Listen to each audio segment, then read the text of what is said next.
अमेरिकी joint chief of staff के अध्यक्ष डैन केन ने व्हाइट हाउस के पोडियम से दुनिया को एक बेहद सख्त और स्पष्ट संदेश दिया है। उन्होंने कहा, अमेरिका अपने योद्धाओं को दुनिया में कहीं भी किसी भी परिस्थिति में और जब भी हम चाहें वापस ले आएंगे। CIA निदेशक जॉन रैटक्लिफ ने यह कहा कि हम अपने पायलट को रेत में एक एक कण की तरह ढूंढ रहे थे। हमें पता था कि हम उसे तलाश लेंगे।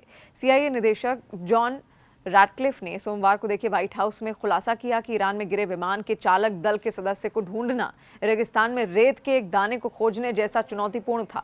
रैटक्लिफ ने के अनुसार ये समय के खिलाफ एक दौड़ थी जिसमें CIA ने ईरान को गुमराह करने के लिए एक भ्रामक अभियान चलाया।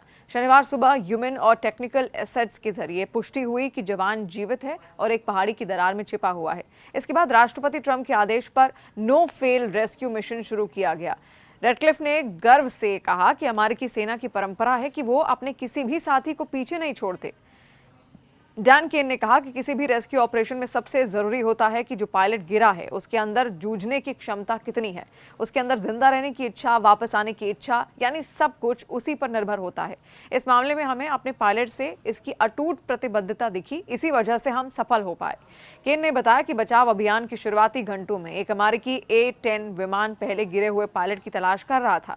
इसी दौरान ईरान में मौजूद बंदूकधारियों ने विमान पर भारी गोलीबारी शुरू कर दी। विमान को इतना नुकसान पहुंचा कि उसे पास के एक मित्र देश की ओर मुड़ना पड़ा, जहां पायलट ने सुरक्षित रूप से इजेक्ट किया। पहले पायलट के मिलने के बाद दूसरे चालक दल के सदस्य की तलाश जारी रही। ये एक दौड़ जैसी स्थिति थी क्योंकि एक तरफ अमेरिकी सेना अपने जवान को बचाने की कोशिश कर रही थी तो दूसरी तरफ ईरानी सेना उसे बंधक बनाने के लिए अपना मिशन चला रही थी। और आखिरकार अमेरिकी जांबाजी के आगे ईरानी कोशिशें नाकाम रहीं। डैन केन ने खुलासा किया कि पूरा बचाव मिशन ऊपर से एक विशाल हवाई बेड़े द्वारा सुरक्षित किया गया था ताकि ईरानी वायुसेना या जमीन से कोई हमला न हो सके। अब चालक दल के दोनों सदस्य सुरक्षित रूप से अमेरिकी सेना के पास वापस आ चुके हैं। अब देखिए, अमेरिका ने ईरानी सेना सीमा के अंदर 24 घंटे से फंसे हुए अपने पायलट को सफल तरीके से रेस्क्यू किया, बड़ी उपलब्धि हासिल की। ये पायलट F-15E स्ट्राइक ईगल विमान मार गिराने के बाद ईरान में फंस गया था। ऐसे में अमेरिका ने इस पायलट को बचाने के लिए एड़ी चोटी का जोर लगा दिया।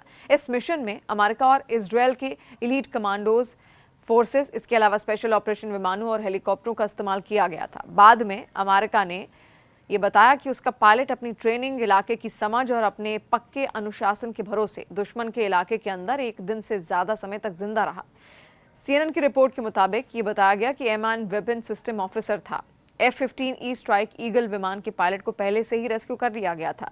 ये वेपन सिस्टम ऑफिसर पहाड़ की दरार में छिपते हुए लगातार अपनी लोकेशन बदलता रहा ताकि ईरान की उन सर्च टीमों को चकमा दिया जा सके जो उसकी जगह के करीब पहुंच रही थी।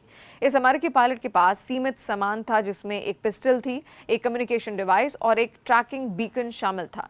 अमेरिकी पायलट ने ईरान के अंदर इतने सीमित संसाधन में उबड़ खाबड़ और खड़ी चढ़ाई वाले इलाके को पार किया। रिपोर्ट के अनुसार अमेरिकी पायलट एक जगह समुद्र तल से लगभग 7000 फीट ऊंची पहाड़ी चोटी पर चढ़ गया ताकि उसके बचने और बचाए जाने की संभावनाएं बढ़ सके। अमेरिकी अधिकारियों ने बताया कि उस एयरमैन ने ठीक ऐसे ही स्थितियों के लिए बनाए गए सर्वाइकल प्रोटोकॉल यानी कि बचने के नियमों का पालन किया। अमेरिकी वायुसेना के सर्वाइकल प्रोटोकॉल में किसी की नज़र में न आना, जहां मुमकिन हो वहां पर संपर्क बनाए रखना और ऐसे इलाकों में पहुंचना जहां छिपने की जगह भी हो, वहां से बाहर का नज़ारा दिखाना भी ज़रूरी है ताकि आते हुए दुश्मन पर नज़र रखी जा सके। ये तमाम चीज़ें उसमें शामिल हैं। अकेला और घायल होने के बावजूद वो ईरानी सेना से आगे रहने में कामयाब रहा जो पूरी सरगर्मी से उसे ढूंढ रही थी। स्थानीय रिपोर्टों के अनुसार ईरान ने अमेरिकी पायलट की जानकारी देने वालों को इनाम देने की घोषणा तक की थी, जिसके बाद आम नागरिक भी उसे ढूंढने के काम में शामिल हो गए। अमेरिकी अधिकारियों ने बताया कि पायलट की हर हरकत पर रियल टाइम नजर रखी जा रही थी। अधिकारी खतरों को भांपते रहे और पायलट को ईरान से सुरक्षित निकालने के लिए किसी सही मौके का इंतजार करते रहे। अधिकारियों के अनुसार ईरान में फंसा एयरमैन कभी भी पूरी तरह से रडार की पहुंच से बाहर नहीं हुआ क्योंकि उसके पास मौजूद बीकन की मदद से अमेरिकी सेनाएं उस पर लगातार नजर रख पा रही थी। भले ही ईरानी सैनिक उसके और करीब पहुंच रहे थे। ईरान में क्रैश हुए F-15E फाइटर जेट के अमेरिकी पायलट ने अपनी जान बचाने के लिए एक डिस्ट्रेस बीकन यानी कि GPS ट्रैकर का उपयोग किया। इस बीकन के जरिए उसने 48 घंटे तक अपनी सटीक लोकेशन भेजी। ईरान में फंसे हुए अमेरिकी पायलट को बचाने के लिए चलाए गए इस अभियान को अमेरिका के हालिया सैन्य इतिहास के सबसे पेचीदा और मुश्किल अभियानों में से एक बताया जा रहा है। इस अभियान में स्पेशल ऑपरेशंस फोर्स और इंटेलिजेंस टीमें भी थीं। सीआईए ने ईरान को गुमराह करने के लिए एक धोखे का ऑपरेशन भी चलाया। ईरान में हवाई क्षेत्र को सुरक्षित करने के लिए दर्जनों अमेरिकी विमान तैनात किए गए और बचाव क्षेत्र के पास संभावित खतरों को हटाने के लिए भी भारी बमबारी की गई।